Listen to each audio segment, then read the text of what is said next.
السلام علیکم فرینڈس، کیسے آپ؟ I hope you very well. نبی پاک محمد مصطفیٰ صلی اللہ تعالیٰ علیہ وسلم کے جسم مبارک چرانے کا واقعہ، اس واقعے کو سن کر آپ کے بھی رونگٹے کھڑے ہو جائیں گے۔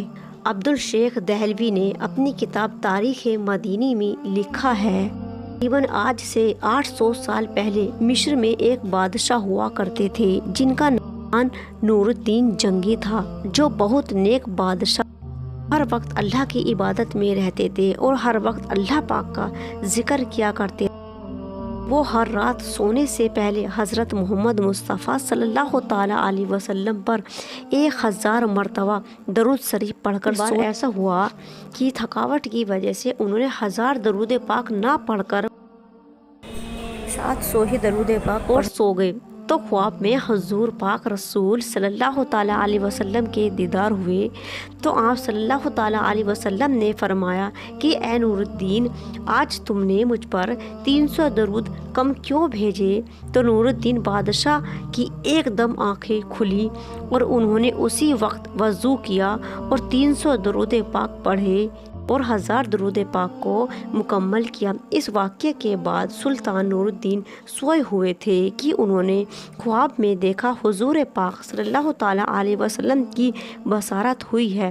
صلی اللہ تعالیٰ علیہ وسلم نے فرمایا کہ اے سلطان، 2 عیسائی آدمی میرے جسم کو قبر سے نکالنا چاہتے، تم جلد سے جلد ان دونوں عیسائیوں کی خبر لو، ورنہ میرا جسم ان عیسائیوں کے ہاتھوں میں چلا جائے گا۔ پھر خواب میں حضور پاک رسول صلی اللہ تعالیٰ علیہ وسلم نے ان دونوں عیسائیوں کی شکل بھی دکھائی، تو سلطان نور الدین بے چین ہو کر اٹھ گئے اور سوچنے لگے کہ یہ کیسا خواب تھا اور حضور صلی اللہ تعالیٰ علیہ وسلم مجھ سے کیا کہنا چاہ رہے تھے۔